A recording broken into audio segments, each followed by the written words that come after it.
Well, you join us again at Silverstone for our fourth and final race of the weekend for the 2024 GT Cup Championship. This is the sprint race that's coming up for you, round 18 of the championship for this year.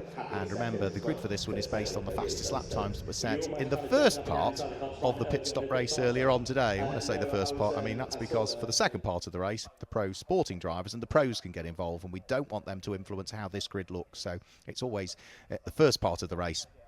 Before the pit stop window opens, we take the fastest lap times from that section of the race, and this gives us the grid. We're waiting for the cars to make their way out onto what is a busy Silverstone circuit. There's plenty of support, not just for the Olympics, but national flags. I've seen a few of them. I've seen Swedish flags, I've seen Polish flags here this weekend, because we've got the GB3 Championship partnered by the BRDC that are here as the highlight of the weekend, co-supporting co-supporting the GT Cup Championship.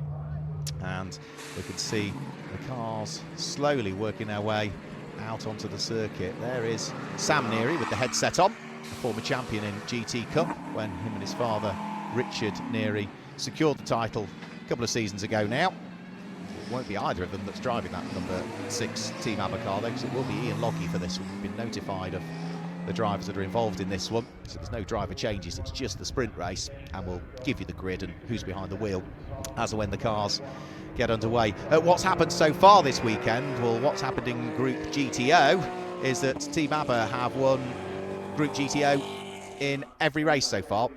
They've also secured overall victory in every race so far, so they are unbeaten so far this weekend. They did score all 4 victories at Snetterton earlier on this season, so if they were to do it in this race, it would be the second time they have won it overall every race throughout the course of a weekend. So they have been a dominant force again here. In Group GT3, well, we've been joined by this weekend by Beechdean Motorsport, and Andrew Howard claimed a win in the sprint race yesterday. Andrew Howard and Darren Turner also claimed a win in GT3 in the pit stop race yesterday, and it was another win for them in Group GT3 earlier on today. They finished second overall on each occasion, but have won their group. In Group GTC, well, Top Cats Racing and the number 2 car that leads the championship opened up with a win in Group GTC in the first race of the weekend. They also scooped up a win in the pit stop race yesterday afternoon, and with a little bit of clever engineering by the Top Cats Racing team, it looked like they were heading towards second in GTC, but on the final lap, sister car gave up the place, which means that Charlotte Gilbert and Tom Rawlings, who joined her in that car, have claimed 3 wins in Group GTC this weekend, which will more than please them. And in Group GTH, well, it's all been rather a Forsetti Motorsport affair. In the first race of the weekend, it was Matthew Higgins and Mikey Porter in the number 9 car that claimed the win. In the pit stop race yesterday, it was the number 10 car of Sam Nesser and Will Orton that claimed the win. And when we went back to the pit stop race earlier on today, it was another win for the number 9 car, Matthew Higgins and Mikey Porter. And in Group GTA, we've only got one entrant. Jolt Racing have finished all 3 races, so Rupert Williams and John Ingram have taken the wins in Group GTA. So that gives you an indication as to what's happened so far this weekend. In terms of the maths for the championship, it still means that Charlotte Gilbert and Tom Rawlings will be leading the championship. Richard Neary and Ian Lockey will still be second in the championship. And I think it also still means potentially that third in the championship will be Matthew Higgins and Mikey Porter. So I don't think a great deal has changed in terms of the overall championship dynamic as we leave Silverstone and head into the final 2 weekends of racing. Coming up, Donington Park and the Grand Prix circuit, and then Snetterton.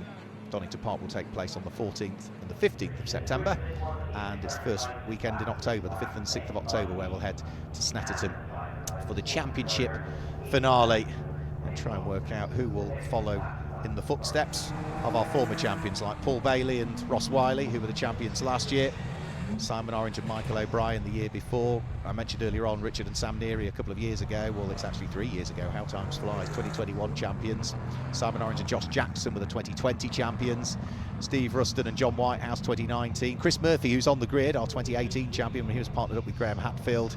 And then prior to that, Graham Davidson, Jordan Witt, Wayne Mars, Charlie Hollings, Jim Geddy, Jeff Wyatt, Derek Johnston, Andy Ruan, Marco Pullen. They've all been champions in GT Cup in the past. If you trace its history back, all the way back to 2010. So the BMW safety car is ready at the front of the grid. The team members being allowed out onto the grid just to do the final little checks of the cars. Our final car just coming into position now, which is Andrew Howard's Beech Dean Aston Martin. And I think, have we got any further gaps on the grid? Jolt Racing are there at the back. Michael Arant is right at the back. And Kev Clark's car is coming into position. So just looking at where they're positioning them, I'm just going to go into a separate web page because I'm wondering if there's an amended grid been issued, but we could bring in the amended grid anyway because it will come up when the graphic comes up. But that is subtly different to the grid that I had, because Kev Clark's car is positioned on the right hand side of the grid as we look at it. It should have been on the opposite side, so we'll wait and see. So it looks like everybody is there. Don't think we've got any cars missing. There is the car that will be driven by Bill Cayley. Looks fantastic in that livery. There was a question asked on social media last night as to what livery on the Porsche do we prefer, which was Doc Bush's almost Martini-esque livery, or the Team Trofeo. I'm not going to mention the name of the brand because cigarette advertising is long gone from motorsport, but the works-esque colours of that car. I prefer the Team Trofeo car. I love both of them, don't get me wrong, but I just think it really works, that white and blue and red and gold on the Team Trofeo car, and a welcome addition they are to the GT Cup entry, not just because they are nice guys, James and Bill Cayley, but also it's another car, and the car looks fantastic, very well prepared. So the final few crew members leaving the grid, the final few volunteer marshals leaving the grid, and then we'll get this formation lap underway. Could ABBA Commercials and Team ABBA Racing make it a clean sweep again here of all 4 races throughout the course of the weekend? They've had the pace this weekend. We'll see whether they have got the look as well for this final race of the weekend. So the cars head off on their final formation lap, and therefore we can guide you through the grid and tell you which drivers are behind the wheels for this final sprint race of the weekend. On pole position, it is the number 6 Team ABBA Mercedes, which will have Ian Logie driving in this race, and for company he's got the Aston Martin number 97 of Beech Dean Motorsports, Andrew Howard alongside. Row 2 of the grid, the Tim Gray Motorsport Radical, Steve Burgess alongside the CTR Developments Porsche 935 of Richard Chamberlain. And row 3 of the grid, it's the first of the 2 Top Cats Lamborghinis. Warren Gilbert drives, and alongside is the Greystone GT McLaren of Andre Borodin. Row 4 of the grid, it's the second of the 2 Top Cats Racing with Hex.com Lamborghinis. Charlotte Gilbert will be driving in this race, and alongside it the GCAT Racing Porsche in the hands of Seamus Jennings. Row 5 of the grid should be Paul Bailey. Now that's one car I'm not sure I did actually see on the grid. It did retire earlier on, the Lamborghini from Kendall Developments, and then on the outside of that 5th row will be the Team Trofeo Bill Cayley driven Porsche. Row 6 of the grid, the first of the Forsetti Motorsports Aston Martin, Sam Nesser, and alongside is the sister car in the hands of Matthew Higgins, with row 7 being Leona Theobald, who starts the SVG Motorsport Ginetta, and Michael Arant should have been alongside, but he's been pushed to the back of the grid, as you can see. So it will be the likes of Rupert Williams and Kevin Clark that will be starting towards the tail end. Michael Arant at the very back, not sure why. So that's the order that they are in, and I think the amended grid has been issued because there are another couple of cars that have potentially withdrawn. So the likes of Paul Bailey didn't see on the grid, and another car that I didn't see on the grid was Chris Murphy. So I think there's a few that have fallen down by the wayside.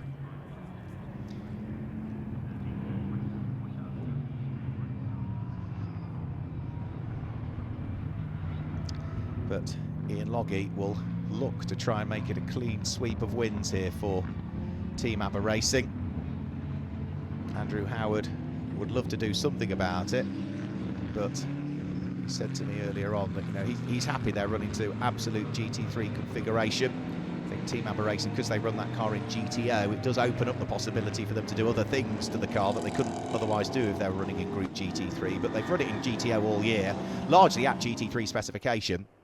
But they've run it in GTO largely because there's more entrants in GTO for this season, and it does allow them to pick up maximum championship points rather than limit the championship points if there were fewer starters in the group potentially. So it's 25 if you win your group, but it could drop to 18, it could even drop to 15 depending on the number of starters. So they opt for Group GTA to make sure they keep, if they win, scooping up the 25. So Mercedes from Aston Martin. Mercedes has come out on top in each one of the races so far this weekend. Could we see a win for the radical of Steve Burgess? Can he find a bit more pace in that one? Richard Chamberlain, good to see him here for the final race of the weekend. Had a poor day yesterday, has had a better day today. So we're about to get round 18 of the 2024 GT Cup Championship underway. Our final race of the weekend here at Silverstone before we head to Donington Park. And with the lights on the gantry, they head out now, and we get round 18 underway with Ian Logie, I'm sure, looking to try and hang on to the lead of the race as they head through Copse Corner, and he's managed to do so. Steve Burgess up into second, and Andrew Howard down into third. Richard Chamberlain's there in fourth place, and the first of the Top Cats Lamborghinis will be next up, which should be Charlotte Gilbert if they've remained as they were on the grid. Chris Murphy's car is there, did spot that just going through. I wondered if he'd maybe had problems, but he is there, but can't see Paul Bailey there, that's absolutely for sure. So out of Beckett's, up towards Chapel they'll go. Early stages of GTH, it looks as though it is Matthew Higgins that leads GTH in the early stages, but he's got the sister car from Sam Nesser right behind him. They're the two Aston Martins that are side by side heading up towards the braking area for what is Stowe Corner. And we've also had a change for the early lead of Group GTC. Warren Gilbert going through and taking a place away from Charlotte Gilbert. Warren did start ahead on the grid actually, so it must have been him that was the car that was leading GTC as they went through Copse for the first time. The number 40 Jazz Sapra driven BMW trying to make progress through the order as well, but starting to sprint away in the lead of the race is Ian Logie. Steve Burgess running in second place, but Andrew Howard is right with him. Now, Andrew Howard, is he going to try anything? He's very late on the brakes. That Aston Martin is so good on the brakes and squeezes his way through. So the Group GT3 Aston Martin goes through it ahead of Group GTO Radical RXC of Steve Burgess. In a straight line, Steve Burgess might be able to come back a little bit. He's probably got a bit more grunt in a straight line, the open specification car. See the car sliding around on the exit of Aintree Corner.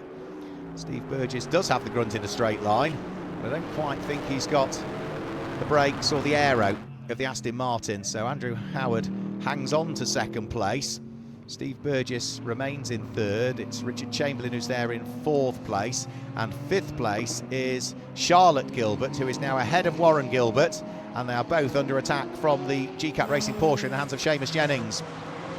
So first and second in Group GTC, and I'm afraid Kevin Clark is out of the race, is he? Is that a spin? Is that a mechanical issue? I think he's had a spin coming out of Aintree. So spun to the infield, will get going, and that is a very uncharacteristic mistake from Kev Clark, who's got loads of experience, less so in this Lamborghini. He has driven it before, of course, with Matty Clark in the early stages of the 2023 Championship. But that's a very uncharacteristic spin from Kev, who's got huge experience. BMW's more latterly, but of course hark back to the Eurocar V6 and Eurocar V8 Championship. So Charlotte Gilbert with the pink wing mirrors to her Lamborghini, Warren Gilbert with the yellow wing mirrors to his Lamborghini, under attack from Seamus Jennings in the Group GT3 Porsche. Not close enough was Seamus as they went in towards Stowe that time through. So it's still Charlotte Gilbert in fifth, Warren Gilbert next up, and I'm afraid into the pit lane, Sam Nesser with, now that looks like damage, doesn't it, potentially, is it, to the front of the Aston Martin? So, was that contact with Kev Clark? Maybe it was a mistake from Kev, maybe it was a little bit of contact that pitched him into the spin. So, looks as though Sam Nesser may well be out of the race.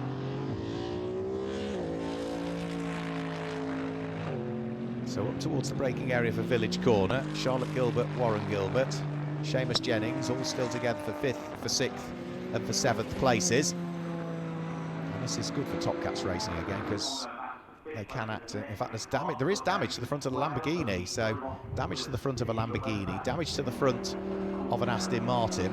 I think Kev Clark maybe had a spin that brought him so far off the circuit, he might just have touched the barriers on the start of the Wellington Straight on the left-hand side there. So he's going to be having to head in towards the pit lane to retire that car, I would have thought, because again, just the way he's driving it around the circuit suggests that, yeah, he's going to get that back to the pits and park it, I'm afraid. So been a tough weekend for that car. There is a telltale scuff mark down the side of it as well, actually, just around where the number board is, the 62. So if you just look at it as it heads through shot now, where it says number 62, you see the scuff down the side of the car and a bit of damage just below on the sill area. So might have been from an earlier race, simply don't know, but that is potentially something that could have pitched it into the spin in the first place. Chris Murphy going well. Not sure what the problem was with the number 72 BMW earlier on when he brought it into the pit lane and retired it, but clearly Woodrow Motorsport have worked their magic and got him back out. He's having a squabble with the Group GTH Ginetta of Leona Theobald at the moment, so Chris Murphy moved ahead of it, the Ginetta, on that previous lap, so he's now up into 10th position. Leona Theobald down into 11th, but still running second in Group GTH at the moment, and that will please the team. Andy Johnson, who owns SVG Motorsport. Michael Orant is next up, and then Jazz Sapra in the background, with then lights ablaze for the silver Porsche in the hands of Doc Bush, former motorcycle racer Doc. So through Copse Corner, Chris Murphy 10th, Leona Theobald 11th, Michael Orant 12th, Jazz Sapra 13th, Doc Bush 14th. Not huge amounts of gaps between them all. Then Rupert Williams would be the next of the cars in 15th place, the car that leads Group GTA, and those will be the only cars that are still running at the moment, because I can confirm Kev Clark has just brought the number 62 Lamborghini back into the pit lane. Sam Nezza, we know, was in with the number 10 Fossetti Aston Martin. The sister car still remains out there and leads Group GTH. And of course we know that we've also lost another couple of cars along the way as well, with the likes of Paul Bailey's Lamborghini not being there. So Warren Gilbert still acting as rear gunner to his wife and current championship leading car that Charlotte Gilbert shares with Tom Rawling, so it's a good position to be in. Now the car that's behind is a GT3 car, but still a good place to be, that you're acting as that buffer. So Charlotte Gilbert can concentrate on her own race, knowing full well she's not going to come under attack from behind, whilst the sister car from Top Cats Racing sits there.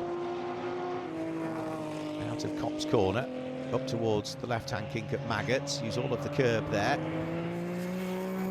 Second section here, you don't really grab too much curb through the left-hander or the final right-hand section of it. Concentrate fully on the exit. Get the car on the throttle as quickly as you can coming out of Beckett's, because you're flat out through the left-hand kink at Chapel that brings you onto the Hangar Straight. And as things stand, none of these three cars are close enough to each other. There's the bite taken out the front of the Lamborghini, and sadly, yeah, pushed straight away back into the garage.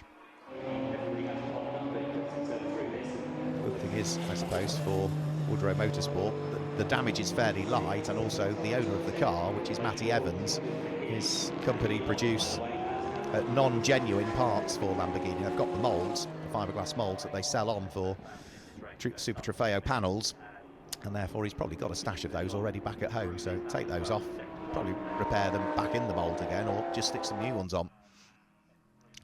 So Ian Logie still leading the way. He'd set the fastest lap of the race last time through, 1 minute 59.969, leading by 7.5 seconds from Andrew Howard. Fantastic soundtrack that the Mercedes make. It's a real deep rumble from the engine of the Mercedes. Naturally aspirated as well, whereas the Aston Martin nowadays is a forced induction car. That rumbles through 9.5 seconds later on in the hands of Andrew Howard. 4 laps completed. Group GTO car leads the way. Group GT3 car in second. Steve Burgess in his Group GTO car still there in third. It's another Group GTO car, Richard Chamberlain, that's fourth. Charlotte Gilbert in fifth leads Group GTC from her husband, Warren Gilbert, who's sixth and is second in GTC. And then the other class leaders, or group leaders, ninth is car number 9, which is Matthew Higgins. That's the Group GTH leader. And Group GTA being led by the car in 15th at the moment, car number 370 from Jolt Racing, which is Rupert Williams. So 16 minutes still remain. Round through Club Corner comes Ian Loggy, who has now got loads of experience racing Mercedes. He's been racing them for a good number of years now. Previously raced the Bentley, but Mercedes certainly for the last few years. Has raced lots of other things as well as Ian Loggy, the likes of Porsches, and he's got a Radical out in the UK, out in the Gulf, so he does race in the Radical Gulf Championship. So, a very adaptable driver. Now, the number 86 Ginetta Leona Theobald is still sitting 11th overall, second in Group GTH, but right behind her is still the McLaren Artura of Michael Orant. He's not close enough, is he, to attack? The relative gap from Ginetta back to McLaren, 1.4 seconds, so he needs to close that up a bit if he wants to try and squeeze his way through somewhere. But look behind that and you'll see that Jazz Sapra is having a good fight in the BMW with Doc Bush. That is for 5th and 6th in Group GTC for this weekend. So there goes Jazz Sapra at the wheel of another car that I think was built up by Matty Evans, who owns the Lamborghini that Kev Clark retired earlier on.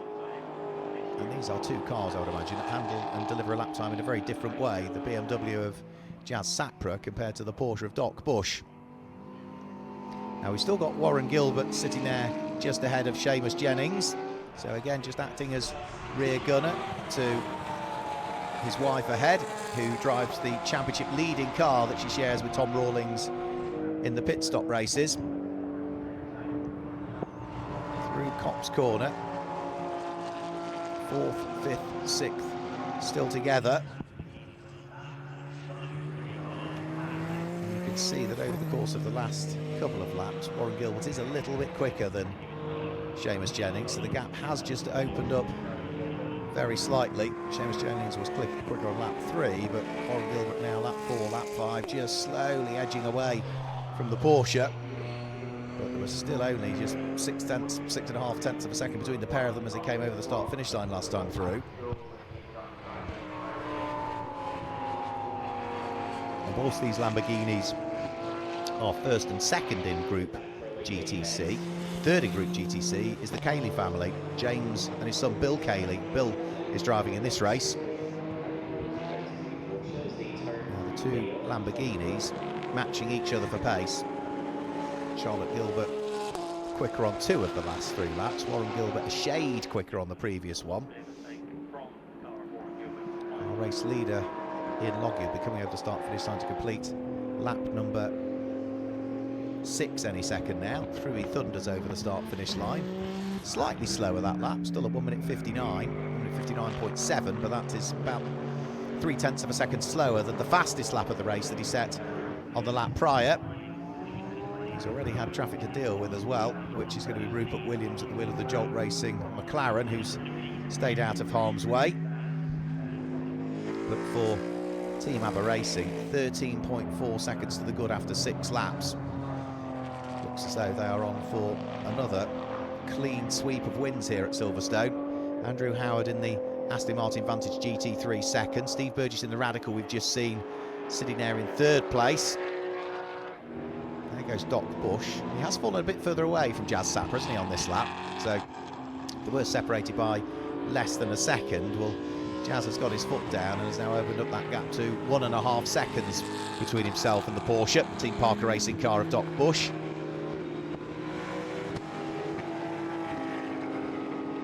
So on to the Wellington Straight. You can see they're not that far up the road from the car of Michael Orant, who's running 3rd, I should say, in Group GTH at the moment.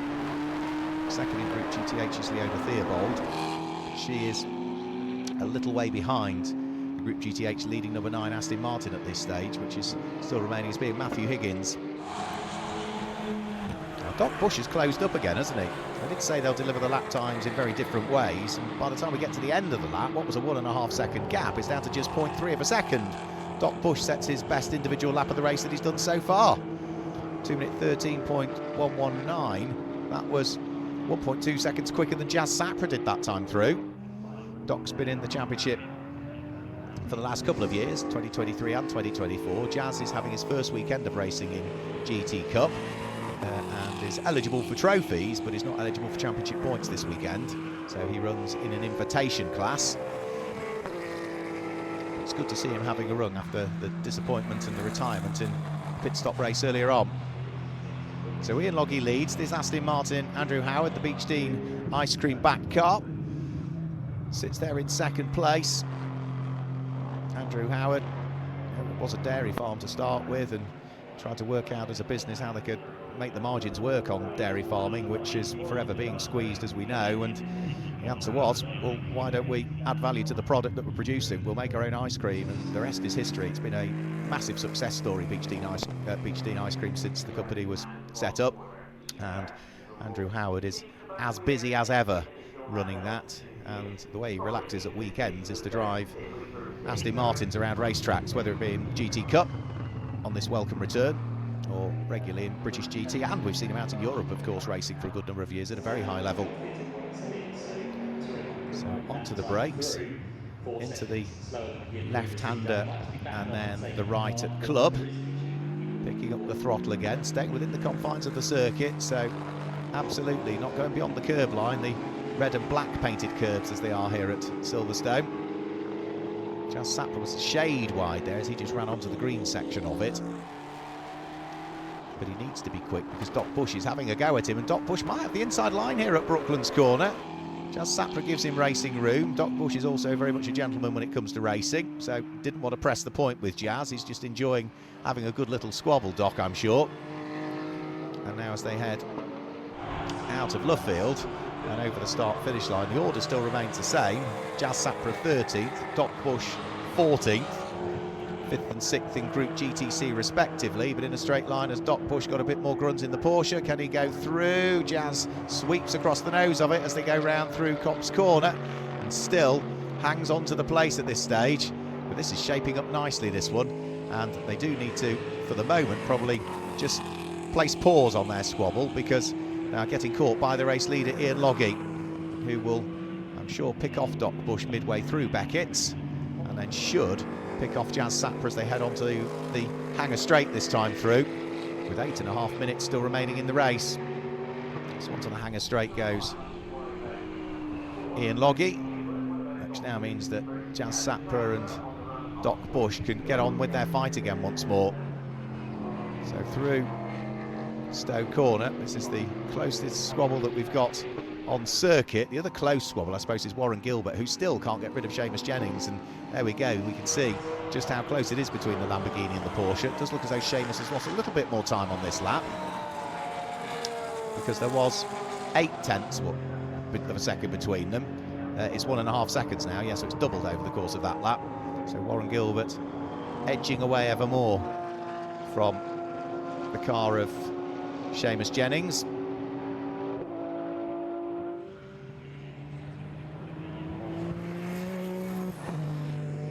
Warren Gilbert will also be more than happy that he sits behind the sister car to it in his team, because it does mean that in terms of the championship, that's the right thing to do.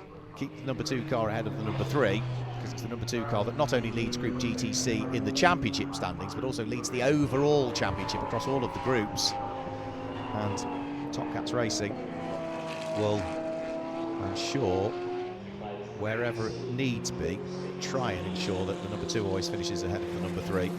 Now, if there's issues, or the number 2 just doesn't have the pace and the 3 does, of course they'll want the win in the 3, as we heard earlier on if you were watching the interview with Fraser Fennick in the pit stop race. But if they can help each other as a team, that's what you do.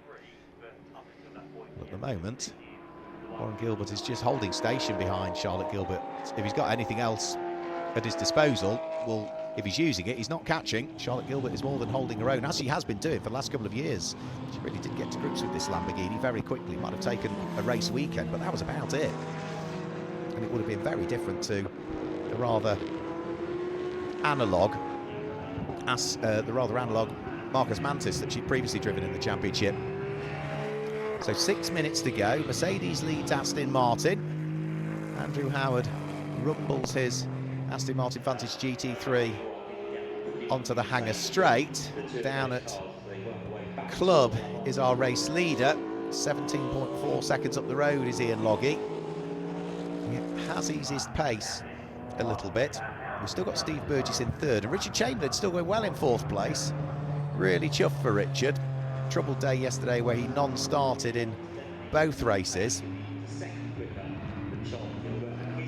was saying earlier on this weekend that they thought they were a little bit down on power at the previous race meeting, so they thought there was an engine problem, so they opted to strip the engine, took it back down all the way, fully stripped the engine, realised there wasn't a problem at all, built it all back up again, and then they found that there was a big split in one of the intercoolers on the car, and they think that that was what it was. They didn't think that that is why it was losing as much horsepower as it was, but they haven't had the chance to put the car back on the rolling road. I'm not sure what his problems were yesterday, but so pleased they're behind him. I think they dashed home to get some parts and clearly had them in the workshop, but it's a very unique car, the CTR engineering, CTR Developments Porsche. And therefore you can't just drop into your local dealer and pick up parts for it. You literally have to engineer them yourselves. Nice to see Richard Chamberlain running around in fourth place overall, ahead of this car here, which is Charlotte Gilbert, who leads Group GTC and completes the top five. Warren Gilbert sixth, the Porsche there, number 33 Seamus Jennings in seventh place. Bill Cayley in eighth. Matthew Higgins in ninth, leading Group GTH in the number 9 Aston Martin, and Chris Murphy at the wheel of the BMW that retired from the race earlier on, the number 72 car. He sits there completing the top 10 as things stand. So here is the Group GTH leading Aston Martin, already having had 2 wins in its group so far this weekend. So it was, I think, leading the overall championship in the early stages of the season. So they missed Alton Park, and if you miss a couple of rounds, it's not as though you can then class those as drop scores, because every round counts in the GT Cup Championship, the way the regulations have been written for a good few years now, including this year.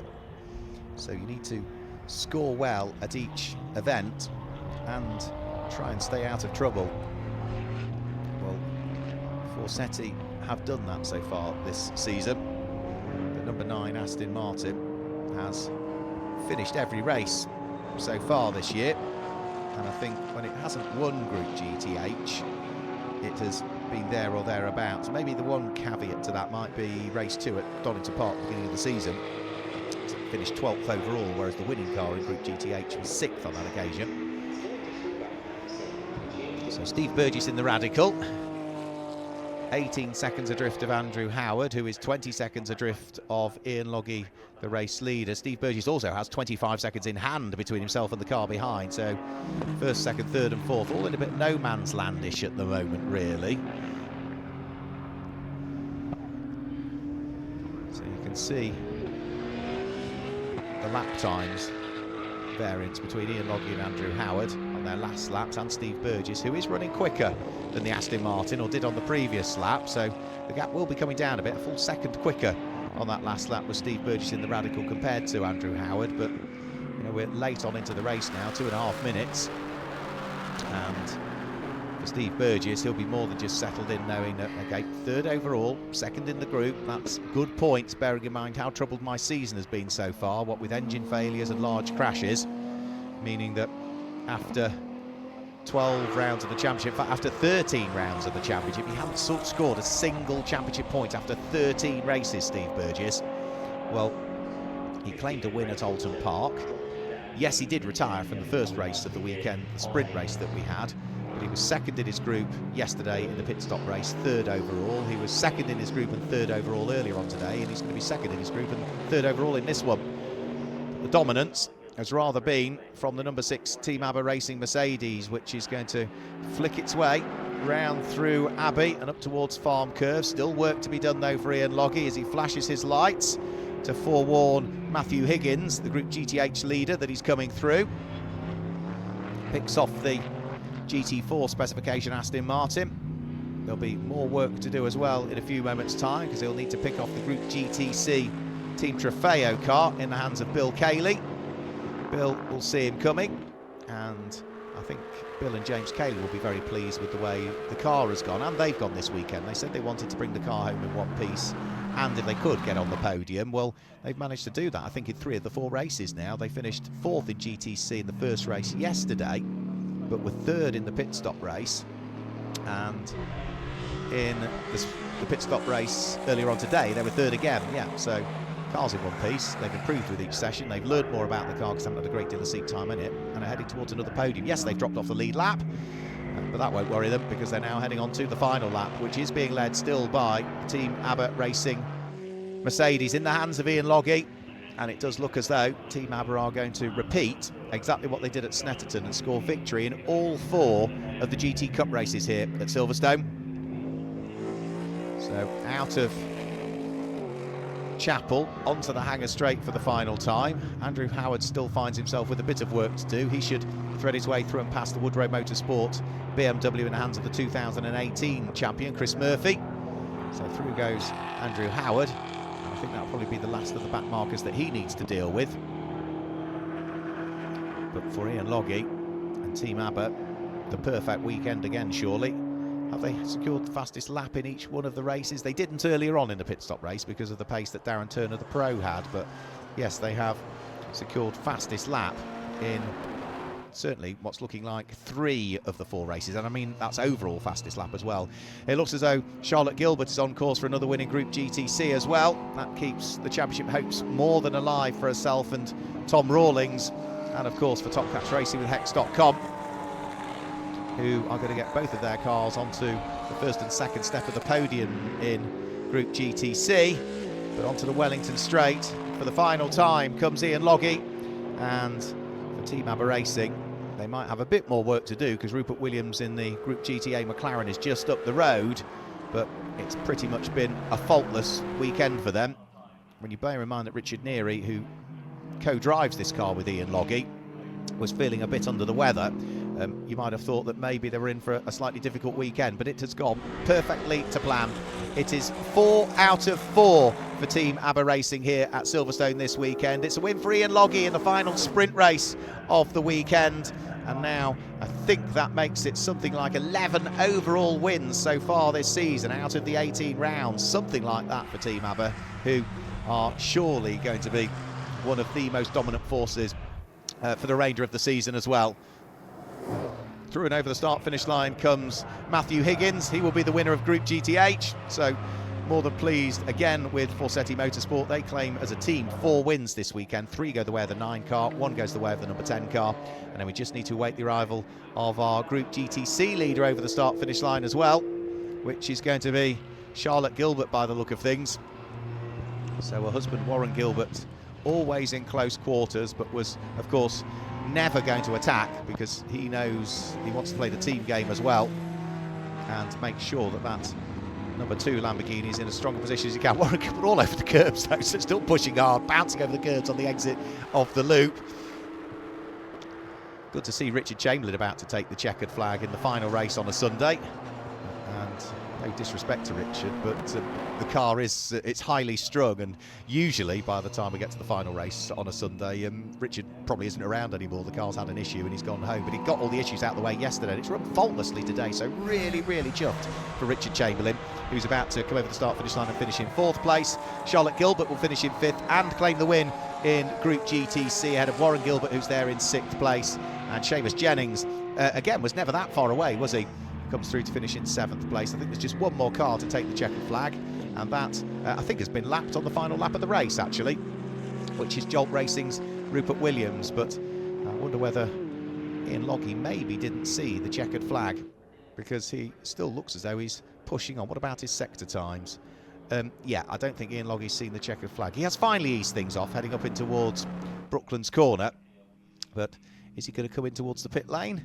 He certainly kept it lit for a good chunk of this lap. No, he has eased off. You can hear by the engine tone he'll be coming in towards the pit lane. So Rupert Williams will head in towards the pit lane, but will be the winner of Group GTA, and he's the last of the cars that will finish in that race.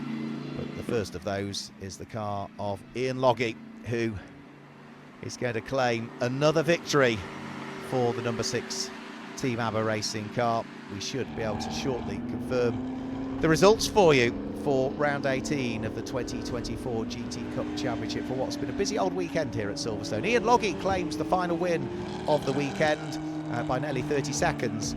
He claims Group GTO as well, with in second place the Group GT3 car of Andrew Howard. Steve Burgess was third, and Richard Chamberlain, so chuffed for him to finish fourth in the final race of the weekend. In fifth place, the winner of Group GTC, Charlotte Gilbert, ahead of her husband, Warren Gilbert, who finished in sixth place. Seamus Jennings was seventh, and it was Bill Cayley in eighth. Ninth place was the winner of Group GTH, which was Matthew Higgins, and Chris Murphy headed the completion of the top 10. Leona Theobald was there in 11th place, with Michael Orant in 12th place. Doc Bush was 13th, and the winner of Group GTO, Group GTA, was Rupert Williams, who finished in 14th place. Retirement for Jazz Sapra, retirement for Kev Clark, retirement for Sam Nezza.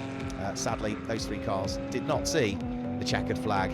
And that's it. That wraps up our busy weekend here at Silverstone in warm and perfect conditions. But do remember, we'll be doing it all again very shortly. The 14th and the 15th of September, we'll head to Donington Park and the Grand Prix circuit for rounds 19, 20, 21 and 22 of the championship. So from everybody here from GT Cup, Butte Motorsport, Onside Productions and myself, Mark Werrell, thanks for joining us.